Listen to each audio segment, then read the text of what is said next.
Welfare and డెవలప్మెంట్తో పాటు ఒక transparent governance ఇవ్వాలనేది నా ఆలోచన. That is called good governance, that is called Telangana model. ఈ తెలంగాణ అనేది దేశానికే. నరేంద్ర మోడీ గారు అప్పుడప్పుడు చెప్తుంటారు, ఈ దేశ ప్రధానమంత్రి ఆయన అంటే నాకు గొప్ప గౌరవం, ఈ దేశాన్ని నేనే అభివృద్ధి చేసిన అంటాడు. సంతోషం, ప్రధానమంత్రికి 3 సార్లు అవకాశం వస్తే డెఫినెట్గా చేస్తాను. కానీ ఆంధ్రప్రదేశ్, తెలంగాణ, తమిళనాడు, కర్ణాటక ఇన్ఫ్రాస్ట్రక్చర్ డెవలప్మెంట్ అంత ఇక్కడనే జరిగింది. కంపెనీలు అన్నీ ఇక్కడికే వచ్చినాయి. ఇక్కడున్నోళ్ళే కాదు, ఆ ఉత్తరప్రదేశ్ నుంచో లేకపోతే ఉత్తర భారతదేశం నుంచో గుజరాత్ నుంచో ఉద్యోగాలు చేయడానికి మన దగ్గరకు వస్తారు. మీరే అభివృద్ధి చేస్తే, మీరు ప్రాతినిధ్యం వహిస్తున్న ఉత్తరప్రదేశ్లో ఎందుకు ఉద్యోగాలు వస్తలేవు? మనోళ్ళు అక్కడికి ఎందుకు పోతలేరు? మీరు పుట్టి పెరిగిన గుజరాత్లో ఎందుకు ఉద్యోగాలు వస్తలేవు? ఇక్కడి నుంచి అక్కడికి ఎందుకు పోతలేరు? దక్షిణ భారతదేశంలో తమిళనాడు కావచ్చు, తెలంగాణ కావచ్చు, కర్ణాటక కావచ్చు, ఈ 3 రాష్ట్రాలు, చెన్నై కావచ్చు, హైదరాబాద్ కావచ్చు, బెంగళూరు కావచ్చు, ఈరోజు మన దక్షిణాది రాష్ట్రాలకు సంబంధించిన వాళ్ళే కాదు, ఉత్తరాది రాష్ట్రాలకు సంబంధించిన వాళ్ళు కూడా ఉద్యోగ ఉపాధి అవకాశాల కోసం మన దగ్గరికే వస్తారు కదా. ఛత్తీస్గఢ్, జార్ఖండ్ నుంచి, ఒడిశా నుంచి ఇవాళ లేబర్ కూడా మన దగ్గరకు వస్తున్నారు కదా. అభివృద్ధి మేము సాధించినట్ట, అభివృద్ధి మీరు చేసినట్ట అని నేను అడగదలుచుకున్న వారిని. అభివృద్ధికి చిరునామా మన ప్రాంతాలు, కష్టానికి మారు పేరు మనం. మార్కెటింగ్ రకరకాల వాళ్ళు చేసుకుంటారు, వాళ్ళకి మార్కెటింగ్ చేసుకునే తెలివితేటలని చేసుకుంటారు. కష్టం చేసేదే మనకు తెలుసు. చాలామంది నన్ను అంటుంటారు, నీ మీద వ్యతిరేకత ఉంది, నీ మీద కోపంగా ఉన్నారని. నేను అడగదలుచుకున్న మీ ద్వారా, రైతులు ఎందుకు కోపం ఉంటారు? 25,35,000 మంది రైతులకు 20,617 కోట్ల రూపాయల రుణమాఫీ 10 నెలల్లో చేసినందుకు నా మీద రైతులు కోపంగా ఉంటారా? మహిళలు, మా ఆడబిడ్డలు రాష్ట్రం మొత్తం ఆర్టీసీలో ఉచిత ప్రయాణం ఇచ్చినందుకు, చదువుకునే పిల్లల కాడి నుంచి మన పెద్దమ్మల వరకు అమ్మగారింటికి వెళ్ళాలన్నా, అమ్మవారిని దర్శించుకోవాలన్నా ఉచిత బస్సు ప్రయాణం ఇచ్చినందుకు మా ఆడబిడ్డలు నా మీద కోపంగా ఉంటారా? లేకపోతే 1000 ఆర్టీసీ బస్సులను యజమానులను చేసి, కోటీశ్వరులను చేసి, కార్పొరేట్ కంపెనీలు చేసే వ్యాపారం మా స్వయం సహాయక సంఘాలకు అందించినందుకు ఆడబిడ్డలు నా మీద కోపంగా ఉంటారా?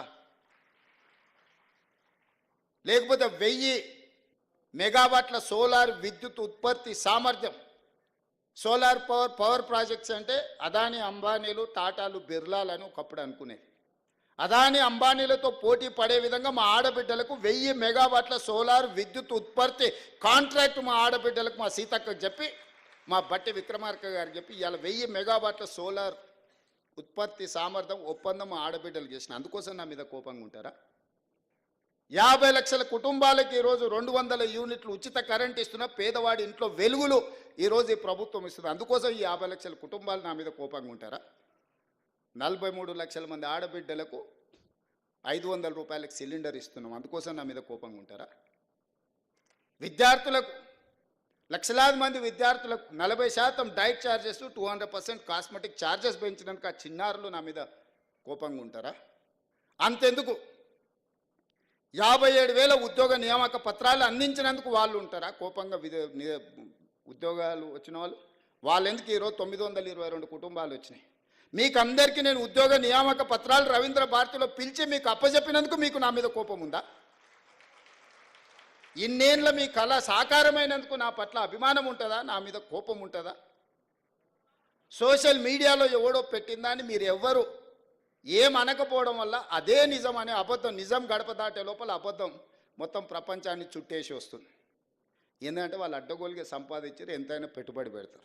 సోషల్ మీడియా అంటేనే, వాట్సాప్ యూనివర్సిటీ అంటేనే పెట్టుబడులతో జరిగే నల్లధనాన్ని అందులో పెట్టుబడిగా పెట్టి ఇంధనంగా మార్చి ఈ ప్రభుత్వం మీద బురద జల్లాలనే ప్రయత్నం చేస్తుండ్రు. ఎక్కడ మేము వైఫల్యం చెందినము? రేవంత్ రెడ్డికి పట్టు రాలేదు అని అంటారు. పట్టు రావడం అంటే ఓ రాజయ్యను దళితుని తీసేయడం, ఓ ఈటల రాజేందర్ బలైన వర్గాల వ్యక్తిని మంత్రివర్గం నుంచి తీసేస్తే పట్టు వచ్చినట్ట? తీయడానికి కారణం చెప్తే పట్టు వచ్చినట్టు. తీయడానికి సహేతుకమైన కారణం ఉంటే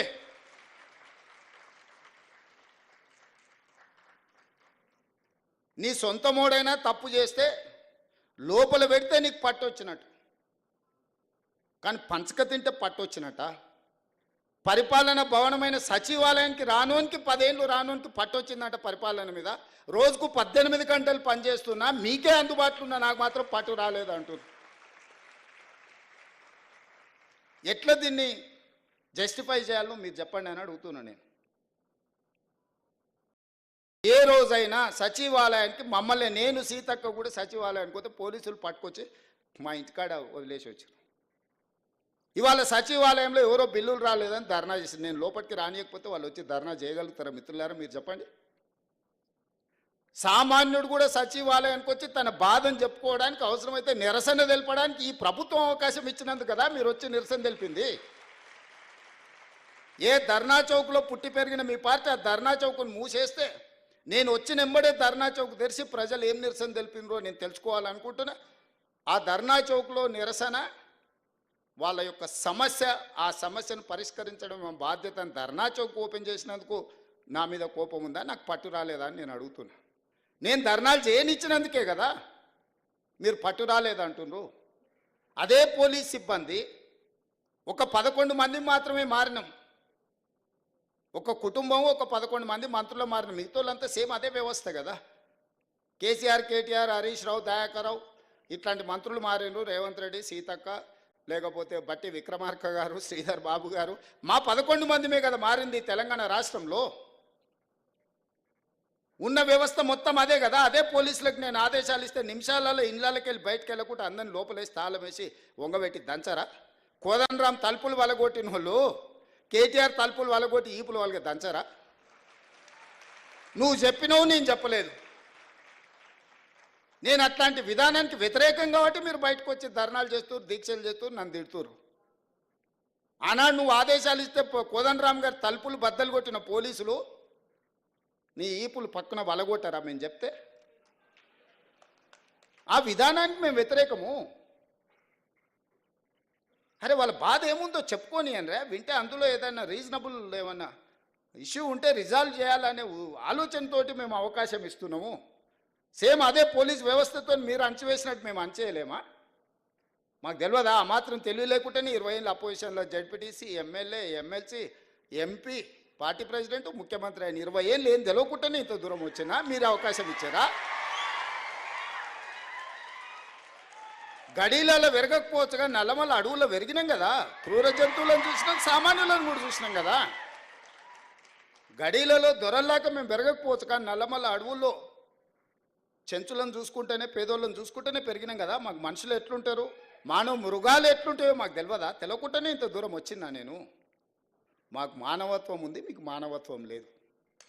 మా మానవత్వాన్ని మేము ప్రదర్శిస్తున్నాం, మేము విజ్ఞతను ప్రదర్శిస్తున్నాం.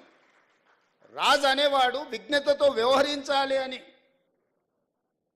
ఒక రాష్ట్రానికి ముఖ్యమంత్రి అనేవాడికి విజ్ఞత ఉండాలి. ఆ విజ్ఞతను నేను ప్రదర్శిస్తున్నా. మీరు ఆ విజ్ఞత లేకుండా వ్యవహరించారు కాబట్టి ఈరోజు బయటకు రాలేని పరిస్థితుల్లో మీరు ఫామ్ హౌస్లో పడుకోవాల్సిన పరిస్థితి వచ్చింది. నీకు నాకున్న తేడా అది. సచివాలయమే లేకుండా పరిపాలన భవనానికే రాకుండా వాళ్ళకి పట్టొచ్చిందంట. ప్రతిరోజు రోజుకు 18 గంటలు పనిచేసే నాకు, మా సీతక్కకు పరిపాలన మీద పట్టు రాలేదంట.